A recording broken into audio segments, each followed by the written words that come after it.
with me and take a peek on some of the artistic projects I've been developing lately.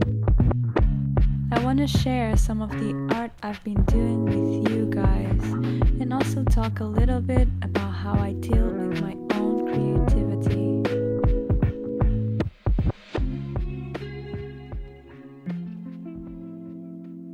Hello! Today I'm feeling like sharing with you a little bit of my creative process and how chaotic it is sometimes, because I'm dedicating at least some part of the month of September to creativity and to developing my own projects.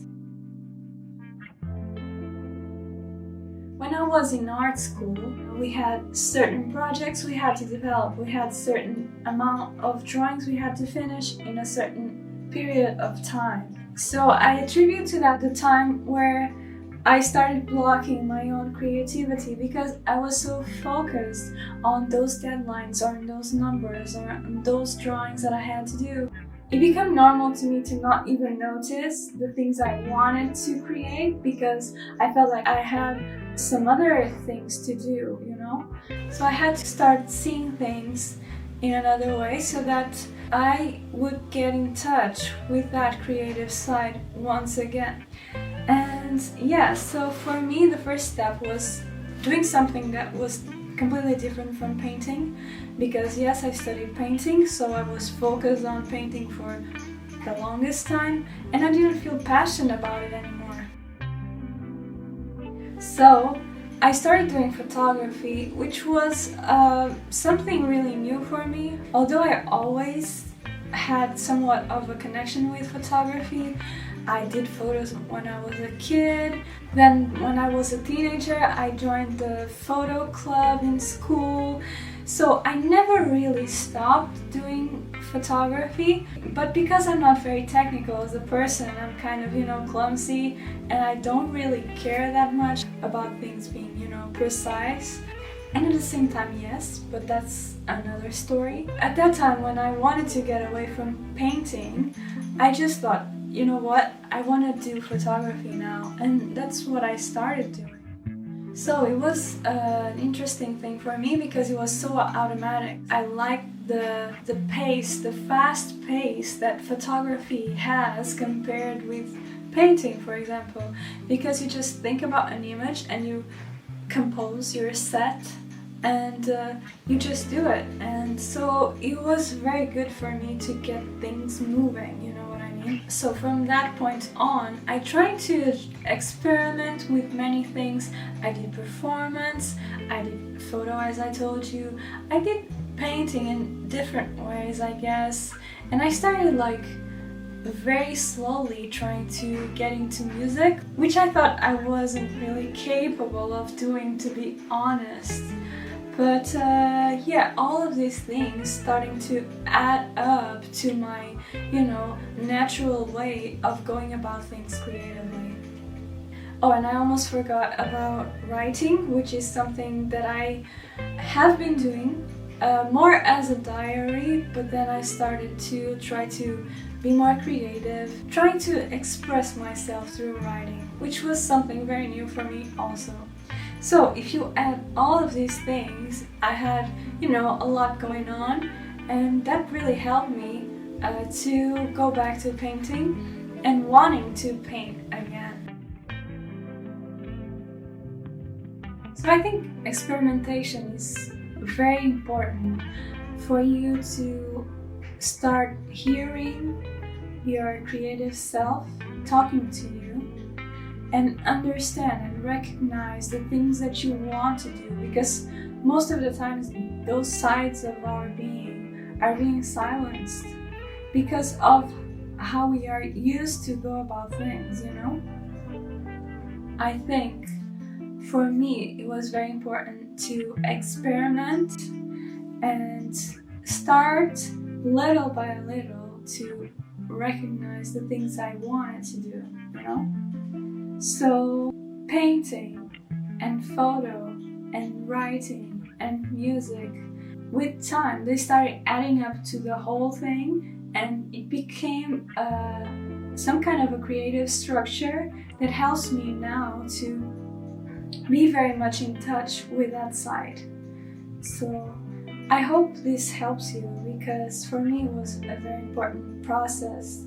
And I think when I was too much in that kind of mindset where I was thinking, oh, I have to do this painting, I have to finish it, I have to make it better, I have to do this, I have to do that, the times that I could maybe work on other things was not used, and also I wasn't doing the painting in itself because I was just stressing about it.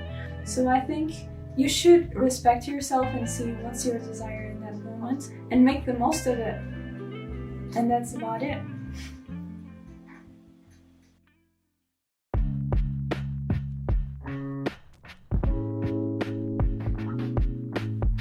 Recently I decided to shoot analog because it's so much fun. I went to Giudecca and stopped to take some pictures with Dorso Duro and the Salute in the background. I was really excited to use the Hasselblad again. Me and my flatmates bought a developing kit, which is super practical. Here in Venice, it's almost impossible to get your film developed, so if you want to do it, you have to do it yourself. This bag here has sleeves, so you can do the whole process of inserting the film in the tank without needing to be in an actual dark room. It's really nice. I was a bit nervous, to be honest, because medium format film is a bit more tricky to get in the reel. But it worked out, and I actually managed to do it pretty quickly this time.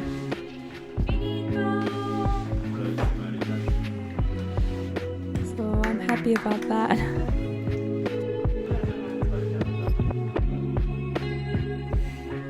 After the tank is ready with your film, it's finally time to prepare the baths. This part is a bit boring because you have to wait a little bit for your film to develop. I had a timer on to know exactly how long I should leave it there. When you're finished, you rinse everything, and then you're finally ready to see your developed negative.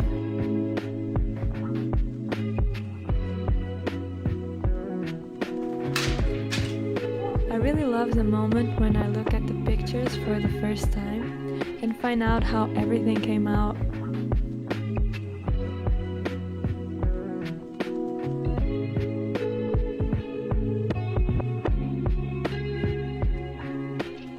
Not too long ago, I was commenting with a friend that I wanted to improve my printmaking skills when I saw that there was going to be an etching workshop around where I live.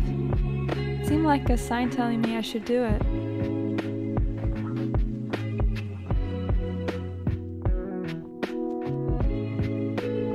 Some years ago, I actually started taking a printmaking course, but it didn't work out because I didn't like the teacher, so I ended up losing interest on the technique overall.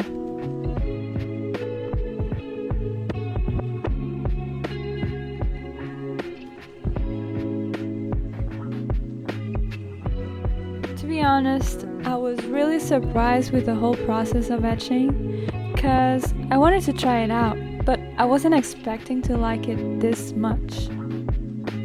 Now I'm actually wanting to try different designs and illustrations because it almost seems like the perfect compromise between drawing and painting.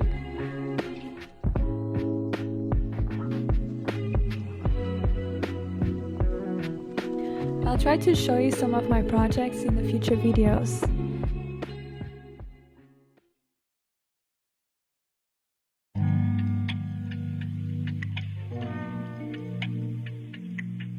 It's not possible to be super productive every day, so when I'm feeling unmotivated, I take some time to myself to figure out what to do next. To me, it's super important to surround myself with art, so I can feel inspired once again. Reading, listening to music, seeing beautiful paintings is always a good way to distance myself from what I'm doing at the moment and find new inspiration. It's important to stay open and let things permeate through you, so you can finally see everything under a new light. Movies always played a big part in shaping my artistic sensitivity. Even now, while I'm making this video, I find it so natural to express myself through this medium. I like to think that there's something cinematographic to my work, no matter what technique I use.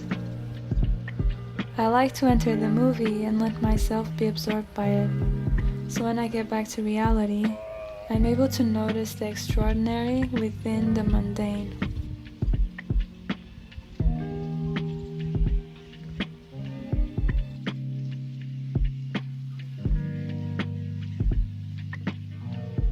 Then, when you go face the blank sheet of paper, don't worry too much.